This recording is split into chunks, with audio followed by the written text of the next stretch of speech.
मोदी ने किया ऐतिहासिक विवेकानंद रॉक मेमोरियल का दौरा, तमिल कवि तिरुवल्लुवर को किया याद, कन्याकुमारी में स्थित है रॉक मेमोरियल। टोंगा ज्वालामुखी विस्फोट पर शोध आया सामने, वैश्विक मौसम पैटर्न में बदलाव की संभावना, वैश्विक जलवायु पर दिखा असर। चींटी की एक अनोखी प्रजाति की हुई खोज, पैराट्रेचिना वंश से संबंधित है प्रजाति, सियांग वैली में मिली यह प्रजाति। जिबूती में मलेरिया को रोकने की अनोखी पहल, जीएम संशोधित मच्छरों का किया उपयोग, मच्छर की आक्रामक प्रजाति के प्रसार को रोकना है मकसद। और संपन्न हुआ काजा शिखर सम्मेलन 2024, सदस्यों ने जताई हाथी दांत के व्यापार को लेकर चर्चा करने की सहमति, साइट्स के COP20 में होगी चर्चा।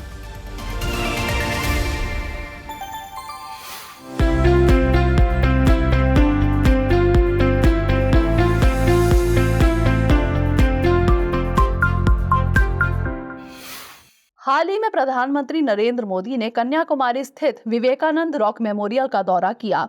इस अवसर पर उन्होंने तमिल कवि तिरुवल्लुवर की प्रतिमा पर पुष्पांजलि अर्पित की। बता दें कि विवेकानंद रॉक मेमोरियल तमिलनाडु के कन्याकुमारी के वावथुराई समुद्र तट पर स्थित है। यह भारतीय प्रायद्वीप के दक्षिणी छोर पर एक चट्टानी द्वीप पर स्थित है, जहां अरब सागर, बंगाल की खाड़ी और हिंद महासागर मिलते हैं। इस स्मारक में दो मुख्य संरचनाएं विवेकानंद मंडपम और श्रीपाद मंडपम शामिल है, जहां माना जाता है कि स्वामी विवेकानंद ने साल 1892 में पश्चिम से लौटने के बाद भारत की यात्रा करते हुए इस चट्टान पर 2 दिनों तक ध्यान किया था।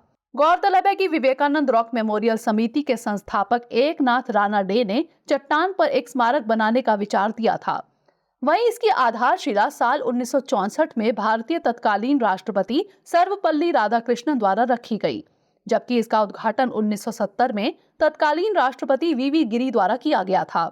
इस रॉक मेमोरियल का निर्माण स्वामी विवेकानंद के सम्मान में किया गया है। जानकारी के लिए बता दें कि स्वामी विवेकानंद का जन्म 12 जनवरी 1863 को कलकत्ता में हुआ था। इनके बचपन का नाम नरेंद्र नाथ दत्त था। इन्होंने दर्शन, साहित्य, भारतीय धर्म ग्रंथों के साथ साथ पश्चिमी दर्शन सहित विभिन्न विषयों का अध्ययन किया। साल 1881 में वह 19वीं सदी के रहस्यवादी रामकृष्ण परमहंस के शिष्य बने। वहीं साल 1893 में उन्होंने शिकागो में विश्व धर्म संसद को भी संबोधित किया और हिंदू धर्म को एक वैश्विक मंच प्रदान किया, जहां उन्होंने साल 1897 में रामकृष्ण मिशन की स्थापना की और विश्व को वेदांत और योग के भारतीय दर्शन से परिचित कराया। हाल ही में हुंगा टोंगा हुंगा हापाई ज्वालामुखी विस्फोट पर एक अध्ययन प्रकाशित किया गया है। इस नए अध्ययन के मुताबिक टोंगा ज्वालामुखी विस्फोट का प्रभाव जलवायु परिवर्तन पर देखा जा रहा है। जानकार बताते हैं कि इसका प्रभाव वैश्विक मौसम के पैटर्न पर भी पड़ रहा है। ऐसे में अध्ययन की माने तो इस विस्फोट का प्रभाव आने वाले शीतकालीन मौसम पर कई वर्षों तक देखा जा सकता है और साथ ही ओजोन छिद्र में असाधारण वृद्धि भी देखी जा सकती है। बता दें कि हुंगा टोंगा हुंगा हापाई ज्वालामुखी विस्फोट साल 2022 में हुआ था। यह एक अंतर समुद्री ज्वालामुखी विस्फोट था। इसमें 2 छोटे निर्जन द्वीप हुंगा हापाई और हुंगा टोंगा शामिल है। यह एक सक्रिय ज्वालामुखी है जो पश्चिमी दक्षिण प्रशांत महासागर में टोंगा साम्राज्य के पश्चिम में स्थित है।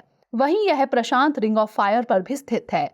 जानकारी के लिए बता दें, प्रशांत रिंग ऑफ फायर एक भूगर्भीय क्षेत्र है जो प्रशांत महासागर के चारों ओर फैला हुआ है। यह क्षेत्र अपने ज्वालामुखी गतिविधियों और भूकंपों के लिए जाना जाता है। यहाँ दुनिया के लगभग 75% ज्वालामुखी तथा करीब 90% भूकंप इसी क्षेत्र में आते हैं। यह क्षेत्र प्रशांत प्लेट, फिलीपीन प्लेट, जुआन डे फूका प्लेट, कोकोस प्लेट, नाजका प्लेट और उत्तरी अमेरिकी प्लेट सहित कई टेक्टोनिक प्लेटों के साथ करीब 40,000 किलोमीटर तक फैला हुआ है। यह श्रृंखला दक्षिण और उत्तरी अमेरिका के पश्चिमी तट के साथ लगती है। साथ ही अलास्का में एल्यूशियन द्वीपों को पार कर न्यूजीलैंड व पूर्व एशिया के पूर्वी तट तथा अंटार्कटिका के उत्तरी तट के साथ भी साझा करती है। बीते दिनों जिबूती ने जीएम यानी आनुवंशिक रूप से संशोधित मच्छरों का उपयोग करके मलेरिया से लड़ने की एक पहल शुरू की है। इस पहल का मकसद मच्छर की एक आक्रामक प्रजाति एनोफिलीज स्टेफेंसी के प्रसार को रोकना है। यह विधि मादा मच्छरों को लक्षित करती है जो मलेरिया के संक्रमण के लिए मुख्य रूप से जिम्मेदार हैं। वैज्ञानिकों का मानना है कि मादा मच्छरों की संख्या को कम करके बीमारी के प्रसार को रोका जा सकता है। वहीं छोड़े गए मच्छर सभी नर होते हैं और उनमें एक स्वसीमित जीन होता है।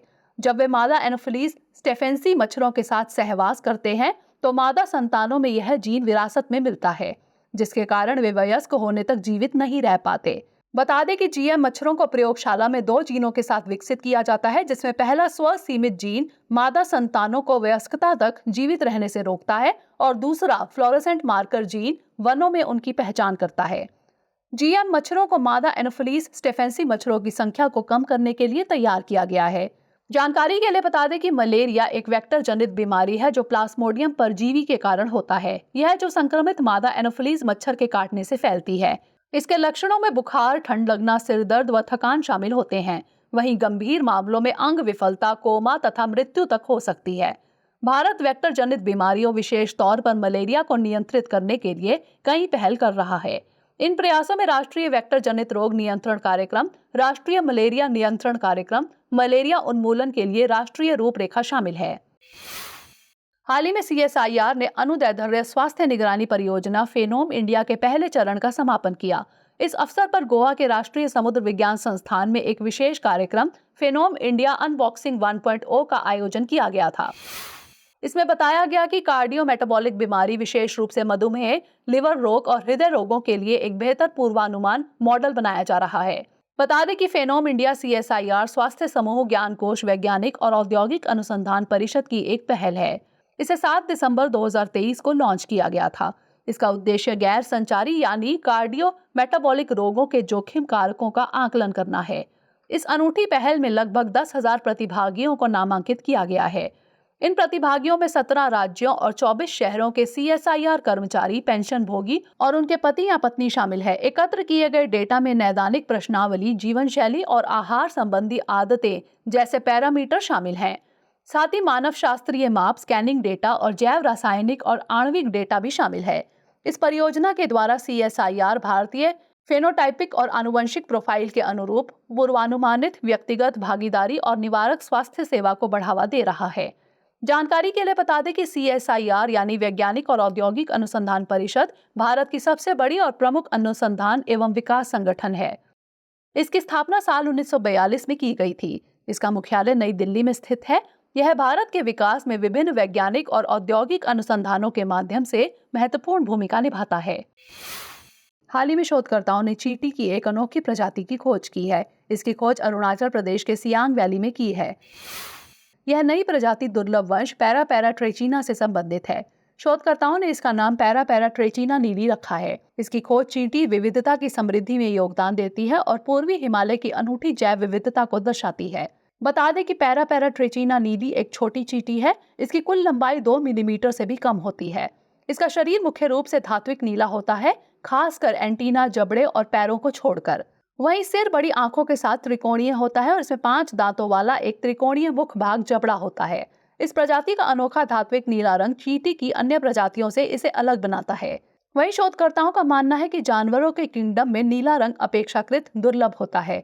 हालांकि मछली, मेंढक और पक्षियों सहित कशेरुकियों के विभिन्न समूहों, साथ ही मकड़ियों और मक्खियों और ततैया जैसे अकशेरुकी नीले रंग का प्रदर्शन करते हैं, जबकि कीड़ों में यह अक्सर जैविक फोटोनिक नैनोस्ट्रक्चर की व्यवस्था द्वारा निर्मित होता है, जो वर्णक के कारण होने के बजाय संरचनात्मक रंग बनाते हैं। जानकारी के लिए बता दें कि चींटी एक सामाजिक कीट है। इसका संबंध फार्मिसीडे परिवार से है।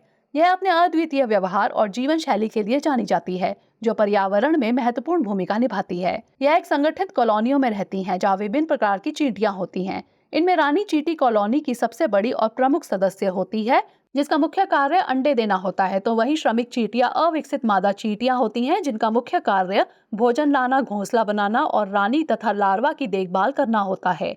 जबकि नर चींटियां केवल प्रजनन के लिए होते हैं और इनके पंख होते हैं। हाल ही में जाम्बिया के लिविंगस्टोन में काजा शिखर सम्मेलन 2024 संपन्न हुआ। इस शिखर सम्मेलन में काजा TFCA के सदस्य देशों के प्रतिनिधियों ने हाथी दांत के व्यापार पर प्रतिबंध हटाने के मामले पर चर्चा करने की सहमति व्यक्त की है। दरअसल यह चर्चा साइट्स के COP20 की बैठक के दौरान किए जाने का निर्णय लिया गया है। वहीं शिखर सम्मेलन के दौरान सदस्य देशों ने साझा किया कि साइट्स प्रतिबंध के चलते $1 बिलियन से ज्यादा मूल्य के हाथी दांत को बेचा नहीं जा सका है। बता दें कि साइट्स यानी वन्य जीव जंतुओं और वनस्पतियों की लुप्त प्राय प्रजातियों के अंतर्राष्ट्रीय व्यापार पर अभी समय एक अंतर्राष्ट्रीय समझौता है। इसे 1975 में लागू किया गया था। इसका उद्देश्य वन्य जीवों और वनस्पतियों की लुप्त प्राय प्रजातियों के व्यापार को नियंत्रित करना और उसे रोकना है, ताकि उनका अस्तित्व सुरक्षित रहे। इसके अंतर्गत विभिन्न प्रजातियों को 3 अनुसूचियों में वर्गीकृत किया गया है, जहां परिशिष्ट 1 के अंतर्गत गंभीर रूप से संकटग्रस्त प्रजातियों के वाणिज्यिक व्यापार पर प्रतिबंध लगाता है। वहीं परिशिष्ट 2 अति शोषण को रोकने के लिए व्यापार को विनियमित करती है, जबकि परिशिष्ट 3 राष्ट्रीय कानूनों के अंतर्गत प्रजातियों की सुरक्षा प्रदान करती है। जानकारी के लिए बता दें कि काजा TFCA यानी कावांगो जाम्बेजी ट्रांस फ्रंटियर संरक्षण क्षेत्र दक्षिण अफ्रीका में स्थित एक विशाल पारिस्थितिक क्षेत्र है। यह संरक्षण क्षेत्र 5 देशों अंगोला, बोत्सवाना, नामीबिया, जाम्बिया तथा जिम्बाब्वे के सीमावर्ती क्षेत्रों में फैला हुआ है। यह क्षेत्र कावांगो और जाम्बेजी नदियों के जल ग्रहण क्षेत्रों में स्थित लगभग 5,20,000 वर्ग किलोमीटर में फैला हुआ है, जहां यह दुनिया का सबसे बड़ा पारिस्थितिक संरक्षण क्षेत्र बनाता है। वहीं इन 5 अफ्रीकी देशों में दुनिया की सर्वाधिक हाथियों की संख्या पाई जाती है। हाल ही में इंदिरा गांधी प्राणी उद्यान ने संरक्षण प्रजनन कार्यक्रम में सफलता प्राप्त की है। इस पहल के तहत प्राणी उद्यान धारीदार लक्कड़बग्घों और एशियाई जंगली कुत्तों के सफल प्रजनन में अग्रणी रहा। बता दें कि एशियाई जंगली कुत्ते को ढोल के नाम से जाना जाता है।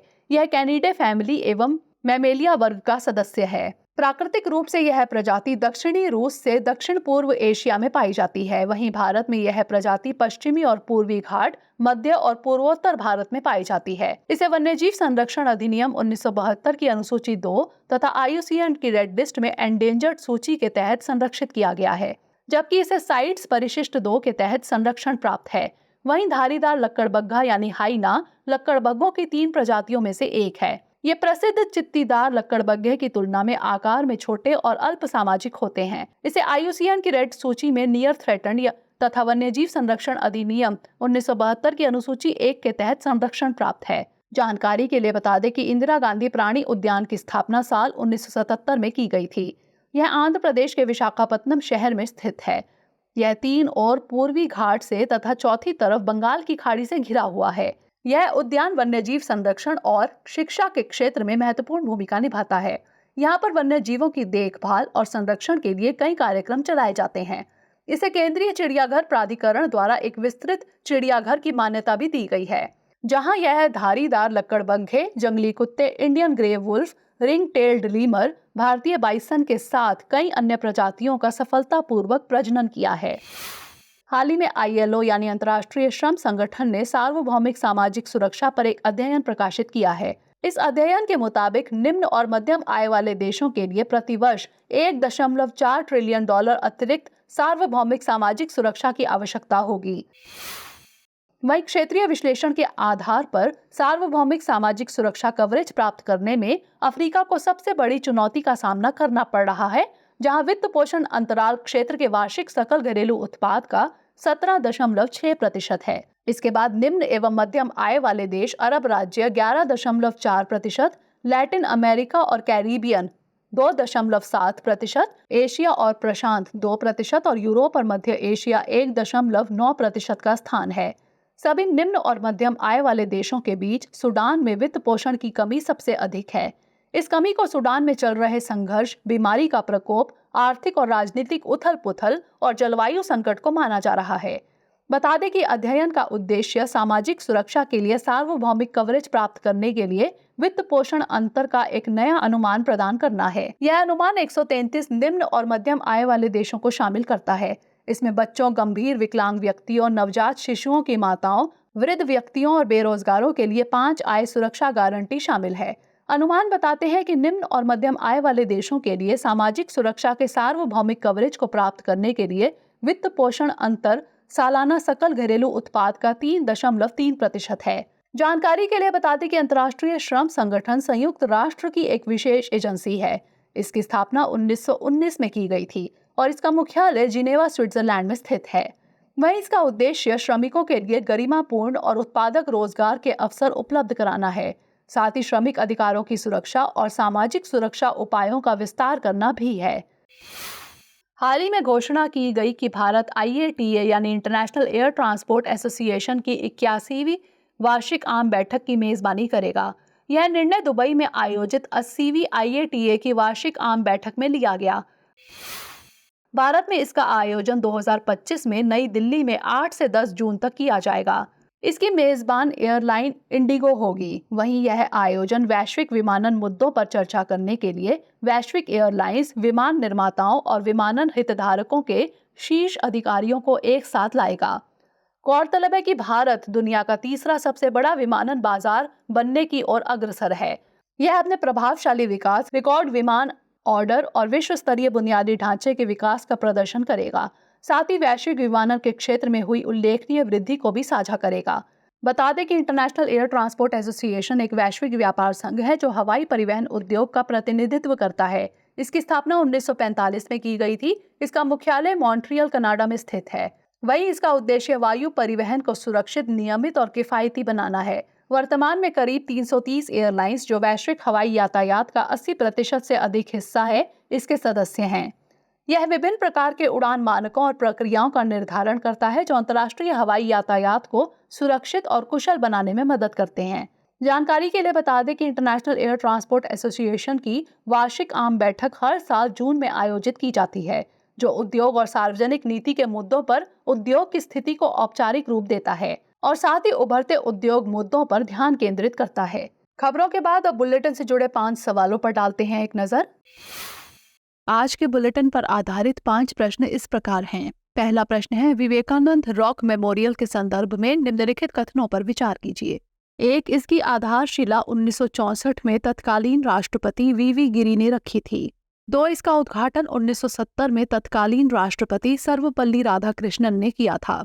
3. यह भारत के सबसे दक्षिणतम बिंदु इंदिरा पॉइंट पर स्थित है। उपर्युक्त में से कितने कथन गलत हैं? केवल 1, केवल 2, सभी 3 या फिर इनमें से कोई नहीं। अगला प्रश्न, प्रशांत रिंग ऑफ फायर के संदर्भ में निम्नलिखित कथनों पर विचार कीजिए। 1. यह एक भूगर्भीय क्षेत्र है जो प्रशांत महासागर के चारों ओर फैला हुआ है। 2. इस क्षेत्र में भूकंप और ज्वालामुखी की घटनाएं बहुत कम होती हैं।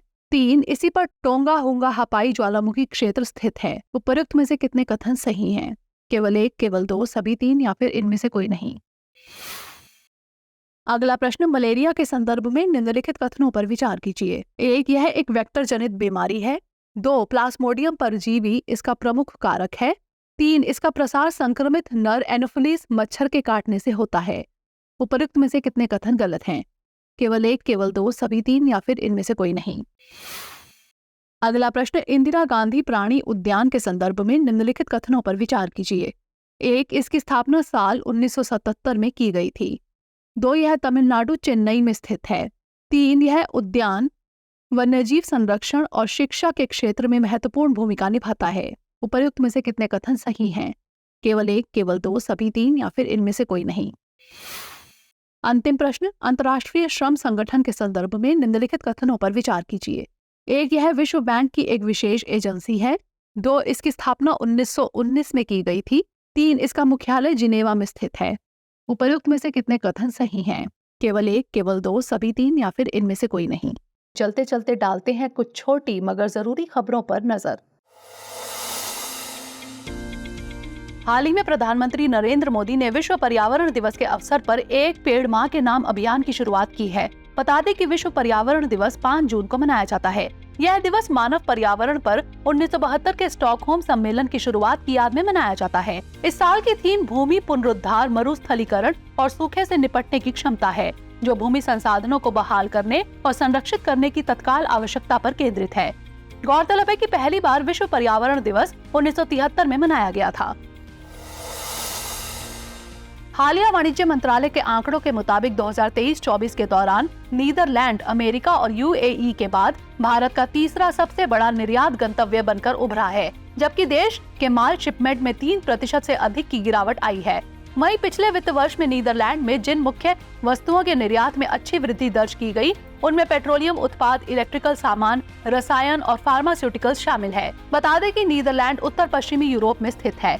यह उत्तर और पश्चिम में उत्तरी सागर, पूर्व में जर्मनी तथा दक्षिण में बेल्जियम से घिरा हुआ है। हाल ही में क्लाउडिया शिनबाम मैक्सिको की पहली महिला राष्ट्रपति चुनी गई हैं। बता दें कि मैक्सिको उत्तरी अमेरिका के दक्षिणी भाग में स्थित है। इसकी सीमा उत्तर में संयुक्त राज्य अमेरिका, दक्षिण पूर्व में ग्वाटेमाला और बेलीज से तथा पश्चिम में प्रशांत महासागर तथा पूर्व में मैक्सिको की खाड़ी और कैरेबियन सागर से लगती है। यह अपनी समुद्री सीमा क्यूबा और होंडुरास के साथ साझा करता है। वहीं मैक्सिको पृथ्वी के सबसे गतिशील टेक्टोनिक क्षेत्रों में से एक में स्थित है। यह प्रशांत महासागर के परिक्षेत्रीय फायर रिंग का हिस्सा है, जो सक्रिय ज्वालामुखी और लगातार भूकंपीय गतिविधि वाला क्षेत्र है। हाल ही में संयुक्त राष्ट्र सुरक्षा परिषद में 5 देशों को अस्थायी सदस्य के रूप में चुना गया है। इन 5 देशों में डेनमार्क, ग्रीस, पाकिस्तान, पनामा और सोमालिया शामिल है। वहीं नवनिर्वाचित सदस्यों को 2 वर्षीय कार्यकाल 1 जनवरी 2025 से 31 दिसंबर 2026 तक होगा, जो पहले से मौजूद 5 अस्थायी सदस्य देशों अल्जीरिया, गुआना, कोरिया गणराज्य, सिएरा लियोन, स्लोवेनिया के साथ सुरक्षा परिषद का हिस्सा बनेंगे। बता दें कि संयुक्त राष्ट्र सुरक्षा परिषद संयुक्त राष्ट्र की एक प्रमुख संस्था है, जो अंतर्राष्ट्रीय शांति और सुरक्षा को बनाए रखने के लिए जिम्मेदार है। इसकी स्थापना 1945 में की गई थी और यह संयुक्त राष्ट्र के 6 मुख्य अंगों में से एक है। सुरक्षा परिषद में 15 देश हैं, जिनमें 5 स्थायी सदस्य अमेरिका, रूस, चीन, फ्रांस, ब्रिटेन है, जबकि 10 अस्थायी सदस्यों को 2 वर्षों के लिए चुना जाता है। हाल ही में नागी और नकटी पक्षी अभयारण्यों को रामसर सूची में शामिल किया गया। ये दोनों मानव निर्मित आर्द्र भूमि बिहार में स्थित हैं। इसके साथ ही अब देश में ऐसे वैश्विक रूप से मान्यता प्राप्त आर्द्र भूमियों की कुल संख्या 82 हो गई है। गौरतलब है कि इन स्थलों को 1984 में स्थानीय स्तर पर पक्षी अभयारण्य के रूप में मान्यता दी गई थी। बता दें कि रामसर स्थल एक आर्द्र भूमि स्थल है, जिसे रामसर कन्वेंशन के तहत अंतर्राष्ट्रीय महत्व का माना गया है। इसे आर्द्र भूमि पर कन्वेंशन के रूप में भी जाना जाता है। यह एक अंतर्राष्ट्रीय पर्यावरण संधि है, जिस पर 2 फरवरी 1971 को ईरान के रामसर में यूनेस्को के तत्वाधान में हस्ताक्षर किए गए थे। हाल ही में पेरू दक्षिण अमेरिका में यूपीआई यानी यूनिफाइड पेमेंट इंटरफेस सिस्टम को अपनाने वाला पहला देश बन गया है। यह रणनीतिक साझेदारी BCRP को देश के भीतर एक कुशल भुगतान मंच स्थापित करने और व्यक्तियों और कारोबार क्षेत्रों के बीच तत्कालीन भुगतान की सुविधा प्रदान करने में सक्षम बनाती है। बता दें कि भारत की NIPL ने प्रौद्योगिकी विकसित करने के लिए पेरू के केंद्रीय बैंक के साथ समझौता किया है। NIPL भारतीय राष्ट्रीय भुगतान निगम की पूर्ण स्वामित्व वाली सब्सिडरी कंपनी है। वहीं यह विकास NPCI द्वारा फ्रांस, श्रीलंका, सिंगापुर और मॉरिशस जैसे अन्य बाजारों में प्रवेश करने के बाद UPI को अंतर्राष्ट्रीय स्तर पर ले जाने के प्रयास के बाद हुआ है।